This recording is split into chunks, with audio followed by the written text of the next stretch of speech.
مسجد تاني كار لوحده محدش كان شايله، راح جاي المسجد ده صلينا عليه هنا ومش راضي يطلع بره المسجد.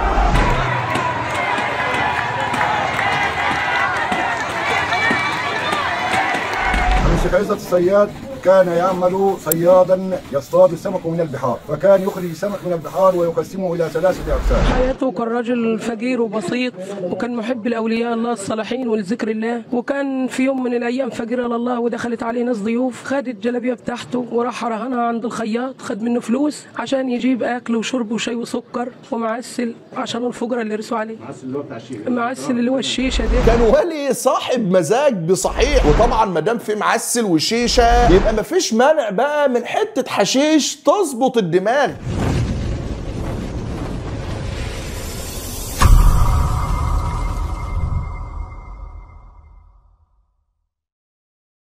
السلام عليكم ورحمة الله وبركاته. من كام يوم انتشر فيديو انتشار كبير جدا عن نعش رفض الخروج من المسجد في محافظة بني سويف. ايه القصة ومين اللي وراها وايه الغرض منها؟ ده اللي هتعرفه معايا النهاردة. للأسف الصوفية بتضرب من جديد والبدع بتزيد والخرافات أصبحت ثوابت والهلس والكذب بقى دين عند بعض الناس للأسف الشديد. سبوبة جديدة في بني سويف وبناء ضريح وتبرك بالأموات وسجود عند القبر وطلب المدد من غير الله وحاجات كتير وخزعبلات أكتر. وده في البداية مشهد جنازة الوالي الجديد لما رفض يخرج من المسجد. الجمل مش راضي يخرج، الجمل مش راضي يخرج من المسجد، بيرجع وحده.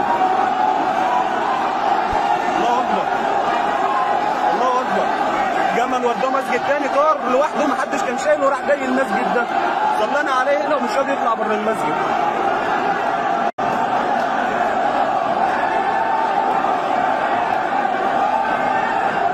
طبعا الكلام ده كله غير صحيح، ودي خطة صوفية بقصد وعن عمد، وهتعرف المغزى منها دلوقتي حالا. المهم بس نثبت حالة ونثبت للناس ان المرحوم ده كان ولي صالح مش بتاع مصالح، وراجل كله بركة وله كرامات، والمكان اللي هيشاور عليه هيتدفن فيه. نسيت، اصل الاولياء بيتحكموا في الكون زي ما علماء الصوفية بيقولوا، وهم اللي بيحددوا كمان مكان دفنهم. طبعا كلام كله بعيد عن الدين وبعيد عن العقل وبعيد عن الواقع وبعيد عنك. وحكاية رجوع النعش للخلف دي حركات من الناس اللي شايلين النعش، ولو واحد منهم بس صحته مساعداه شوية سهل جدا انه يرد النعش للخلف، وده واضح جدا في الفيديو.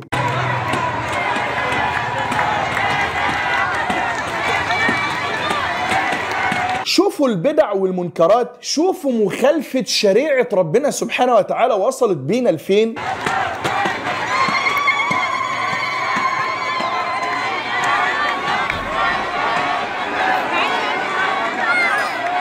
زغاريد نساء وتصفيق وأصوات عالية واختلاط وأشياء ما أنزل الله بها من سلطان، مخالفة صريحة لفعل النبي صلى الله عليه وسلم والأمر النبي صلى الله عليه وسلم، وهو الصمت عند اتباع الجنائز وعدم مخالطة الرجال بالنساء. وترجع الناس تاني تقول لك هي البركة منزوعة من حياتنا. ليه؟ منزوعة من اللي بتعمله ايدينا ومن ذنوبنا ومحاربتنا لربنا سبحانه وتعالى بالمعاصي ليل نهار، ومن اختلاق البدع التي ما أنزل الله بها من سلطان.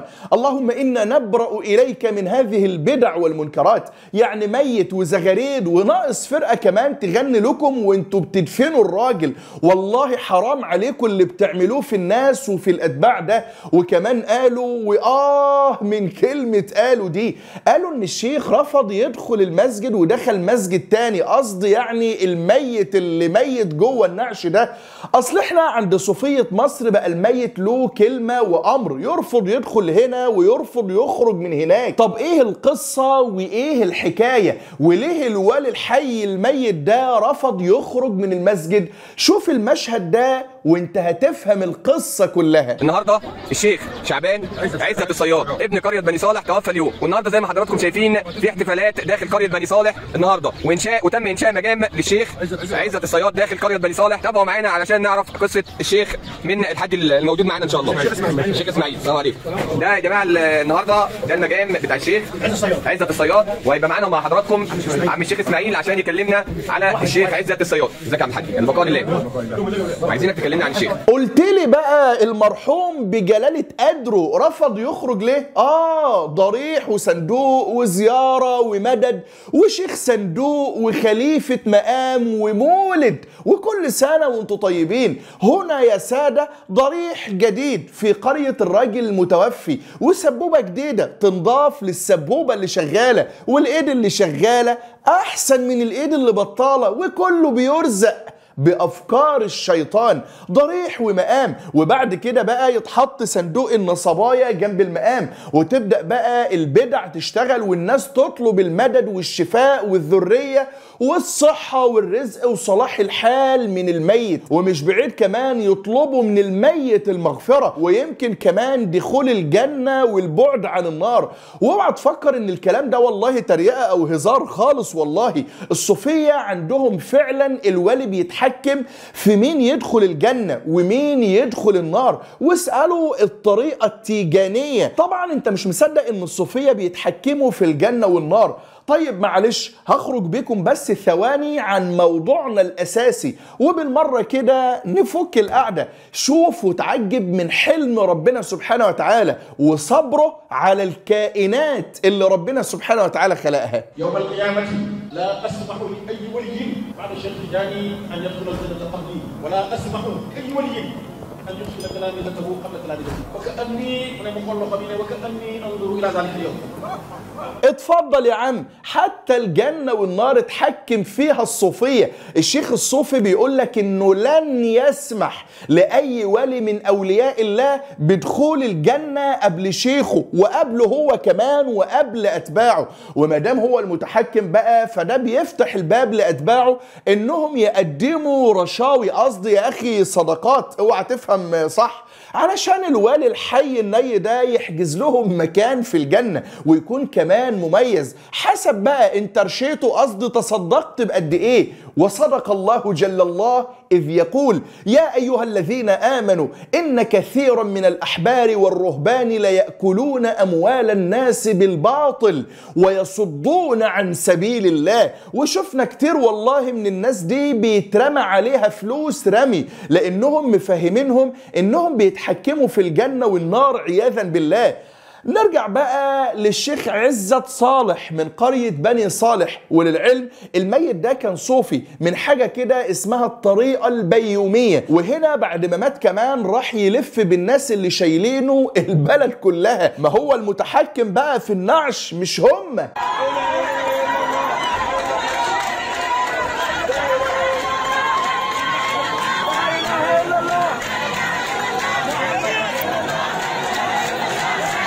انتوا عارفين ده بيفكرنا بايه؟ ايوه، بجنازة ابن المغني السوري جورج وسوف، ومن قبله جنازة جورج الراسي، ومن قبلهم المغنية صباح اللي كانت برضه بنفس الطريقة دي.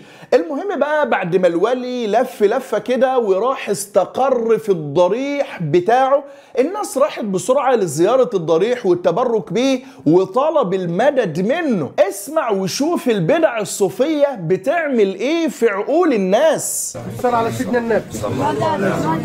مدد يا عم الشيخ، مدد يا عم الشيخ، صلى على سيدنا النبي.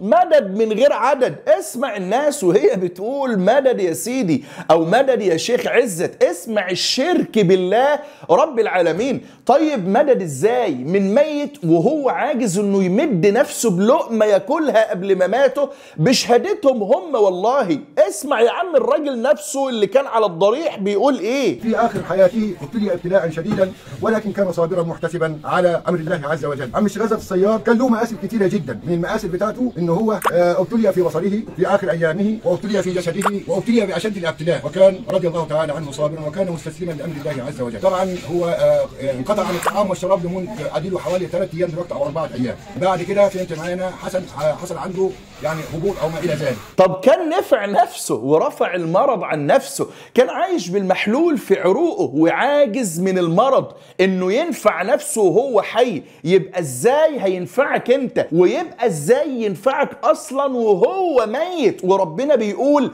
ان تدعوهم لا يسمعوا دعاءكم ولو سمعوا ما استجابوا لكم ويوم القيامة يكفرون بشرككم ولا ينبئك مثل خبير. ميت يا ناس، ميت يا هو، ميت يا عالم. وكان من كراماته رحمه الله ما ستسمعون. الحج هنا بيقول ان الشيخ كان من المنفقين، وان الشيخ كان بيصطاد في البحار. ولاحظ كلمة من البحار، مش البحر وبس، يعني ممكن الصبح يصطاد من البحر المتوسط وبعد الظهر تلاقيه في المحيط الأطلنطي. امال احنا صوفيا يا عم الحج وبنلف بحار العالم واحنا عايشين واحنا ميتين كمان. عم الشيخ عزت الصياد كان يعمل صيادا يصطاد السمك من البحار، فكان يخرج السمك من البحار ويقسمه الى 3 اقسام. قسم كان يوزعه على الفقراء وعلى المساكين، والقسم الثاني كان يطعم به الفقراء والمساكين، والقسم الثالث كان يشتري به الطعام والشراب وكان بيقدمه برضه للفقراء وللمساكين. شفت انت التلات تتلات عند الصوفية عاملة ازاي؟ تلت للفقراء والمساكين وتلت بيتوزع على الفقراء والمساكين. اما التلت التالت ده بقى فللفقراء والمساكين برضه. اصل الشيخ رحمه الله كان عايش لا مؤاخذة على الطاقة الذاتية، وكان برضه بيتكاثر ذاتيا. يا حلاوة، يا حلاوة فعلا والله. طبعا الاخ ابو لسانين موجود هنا برضه وهيقول لك ممكن الناس دي يا شيخ مش تمام وغرضهم عمل سبوبة وخلاص، انما الراجل ده ممكن يكون راجل صالح فعلا. وهنا بقى انا هرد عليك ولا اقول لك بلاش تاخد الرد مني. تعالى نسمع بنت المرحوم نفسه وهي بتحكي لنا عن كرامات الحج الولي الحي الني. اتفضلي يا حجة وسمعينا واطربينا. المشيعين ادعوا ان هو يعني النعش يتحرك بيهم وتجول بيهم داخل القريه، من داخل النعش بتاعه مع بنته واسرته هيكلمونا يعني عنه وعن تفاصيل. زغراتي يا حاجه، ما هو مولد وصاحبه غايب والصندوق هيبقى تحت ايدكم، وهتبقوا انتوا بقى بنات واخوات الولي الحي ده، والناس هتقف تاخد البركه منكم. المهم احكوا لنا بس كده عن كرامات الحج الولي، خلينا نسمع ونستمتع. بنته ايوه. كلمينا طيب كده عن بنته يعني حياته وعن المشهد الجنازه بتاعته. نعم. حياته كان راجل فقير وبسيط، وكان محب الاولياء الله الصالحين ولذكر الله. وكان في يوم من الايام فقير على الله ودخلت عليه ناس ضيوف، خد الجلابيه بتاعته وراح رهنها عند الخياط، خد منه فلوس عشان يجيب اكل وشرب وشاي وسكر ومعسل عشان الفقراء اللي رسوا عليه. معسل اللي هو بتاع الشيشه. معسل اللي هو الشيشه ده، وشاي وسكر يشربوا واكل وشرب للفقراء والمساكين. كان ولي صاحب مزاج بصحيح. الراجل يا ساده رهن الجلابيه اللي حداها عند الخياط ومشها عريان لا مؤاخذه، ما هو ما عندوش جلابيه غيرها، علشان يكرم الضيفان ويشتري لهم اكل وشاي وسكر ومعسل لزوم القعده. وطبعا ما دام في معسل وشيشه او ارجيله بلغه سوريا ولبنان، يبقى ما فيش مانع بقى من حته حشيش تظبط الدماغ. ما هو شيخهم وكبيرهم الذي علمهم كان قبل كده قال ان الحشيش طاهر، فمنتظر ايه من الاتباع؟ الحمد لله اننا شفنا النهارده بعينينا مجذوب عادي من مجاذيب الصوفيه وحشاش بشهاده اهله بيتقال له مدد وبيطاف بقبره، وبكره كمان يتعمل له مولد واسمه يندرج في لستة الاولياء عند الصوفيه. علشان بس لما بنيجي نتكلم بيقعدوا يقولوا لك اننا عندنا مشكله مع الاولياء وبنكرههم والكلام ده. الحمد لله ان ده حصل قدامكم علشان تبقوا حكم وما تتعجبوا تجيبش ابدا من العقول اللي بتطوف وبتتمسح حوالين القبر ده وغيره، لان بعد اللي هتشوفه ده هيزول العجب تماما. بسم الله الله محمد قلتم لطمنا على عمركم. ناس بالعقلية دي بالله عليك منتظر منهم ايه؟ بالله عليكم كيف نقنع هؤلاء ان هذا ليس في دين الله ولا من فعل رسول الله صلى الله عليه وسلم ولا من فعل الصحابة رضوان الله تعالى عليهم اجمعين ولا من فعل التابعين لهم بإحسان الى يوم الدين؟ كيف طابت نفوسهم ان يفعلوا تلك الافعال؟ كيف ارتضت عقولهم واقتنعت بهذه الأفعال الشيطانية؟ من أخبرهم أن تلك الأفعال عبادة؟ من أخبرهم أنهم هكذا يعبدون الله؟ ومن أخبرهم أنهم مثابون عليها أو أن لهم جزاء معين؟ أراح الله البشرية من ضلالهم وشرح الله صدورهم للحق وهدم الله تلك الأصنام التي يعبدونها في الأرض من دون الله. وطبعا كالعادة هيطلع ناس ويقول لك انت مدلس وده ملوش علاقة بالصوفية، والصوفية بقى أسمى من كده وأرقى من كده، والصوفية عبادة الروح والخلوة بالله والزهد في الدنيا والسلام النفسي. وأول ما تسمع كلمة السلام النفسي دي قول له طب سلام عليكم على طول وتزهد في الكلام معاه زي ما بيقول لك الزهد في الدنيا، لأن اللي زي ده عمره ما خرج وانتقد الأفعال دي ولا انتقد مشايخه اللي بيأيدوها وراضيين عنها وبيدعوا إليها، ومش شاطر بس إلا إنه يجادل معانا إحنا بس لما بنيجي نتكلم على الخزعبلات دي اللي بالمناسبة ما شفناش غيرها من الصوفية. إنما الزهد والسلام النفسي والخلوة بالله والكلام ده ذهب وذهب أهله وبقي لنا ما رأينا. فاللهم إنا نبرأ إليك مما فعل هؤلاء، ونبرأ إليك من الصوفية ومن فعل الصوفية، ونبرأ إليك من الكفر والفسوق والعصيان ومن الشرك والبدع، ونبرأ إليك أن نموت على ما يغضبك يا ذا الجلال، ونسألك أن نموت على ما يرضيك وعلى سنة نبيك صلى الله عليه وسلم. اللهم طهر الأمة من الكفر ومن النفاق ومن البدع في دينك ومن الشرك ومن الحرام كله يا ذا الجلال. وسبحانك اللهم وبحمدك أشهد أن لا إله إلا أنت أستغفرك وأتوب إليك. أحبكم في الله، والسلام عليكم ورحمة الله وبركاته.